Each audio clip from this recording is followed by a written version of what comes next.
বন্ধুরা, অর্থ আমাদের জীবনে অর্থ এক গুরুত্বপূর্ণ জিনিস। অর্থ যদি না থাকে তাহলে সব ক্ষেত্রেই প্রবলেম দেখা দেয়। তো এই অর্থ আমরা প্রত্যেকেই উপার্জন করি এবং সেটা ব্যয় হয়ে যায়, প্রয়োজনের থেকে অতিরিক্ত ব্যয় হয়। আবার আমাদের যা দরকার সেই পরিমাণ অর্থ আমরা হয়তো উপার্জন করতেও সক্ষম হই না। এমতাবস্থায় কি করবেন, ছোট্ট একটা টিপস আপনাদেরকে শেয়ার করছি, যেটা করলে ভীষণভাবে অর্থ আকর্ষণ করতে পারবেন। কি করবেন? এই টোটকাটা সোম, বুধ, শুক্র এই 3 দিন করবেন সপ্তাহে সন্ধ্যাবেলায়, অর্থাৎ ধূপ সন্ধ্যা যখন আপনি দিচ্ছেন বাড়িতে সে সময় কি করবেন? তেজপাতা নিয়ে আসুন, 5টা তেজপাতা। 5টা তেজপাতা, যে দিকটা অয়েলি ওই দিকটায় সবুজ মার্কার পেন অথবা সবুজ কালি দিয়ে লিখুন মানি, MONEY, মানি।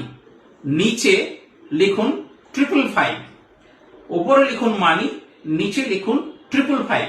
ওই 5টা তেজপাতায় এভাবে সবুজ মার্কার পেন দিয়ে আপনি লিখুন। আগে লিখবার পর মা লক্ষ্মীর সামনে আপনি ধূপ সন্ধ্যা দিতে বসেছেন, ওই 5টা তেজপাতা হাতে নিয়ে, 2 হাতে, ঠিক এইভাবে 2 হাতে নিয়ে কিছুক্ষণের জন্য চিন্তা করুন যে আপনার কাছে 4 সাইড থেকে অর্থ আসতে চলেছে এবং আপনি বিপুল অর্থ গুনছেন, আলমারিতে রাখছেন, পকেটে রাখছেন, খরচা করছেন। এগুলো একটু চিন্তা করুন।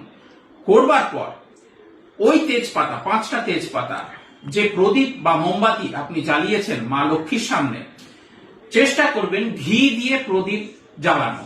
ওই ঘিয়ের প্রদীপের মধ্যে 5টা তেজপাতা পুড়িয়ে দিন, একটি একটি করে পোড়ান।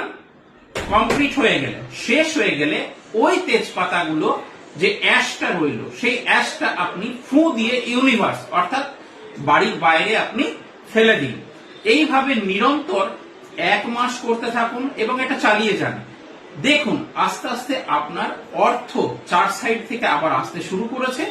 আপনার উপার্জনের থেকে বর্ধিত অর্থ কিছু না কিছু কারণে আপনি পেয়ে যাচ্ছেন, বা হয়তো অনেক টাকা আপনার পুরনো দিনের পড়েছিল, যারা দিচ্ছিল না তারা আপনার সঙ্গে যোগাযোগ করছে বা আপনি যোগাযোগ করছেন, অর্থ আবার আকর্ষণ হচ্ছে। এইভাবে এই টোটকাটা চালিয়ে যান, জীবনে ভীষণ উন্নতি পাবেন। ভালো লাগলে ভিডিওটি অবশ্যই শেয়ার করুন, লাইক করুন ও আমার পেজটাকে ফলো করুন। ভালো থাকবেন সবাই।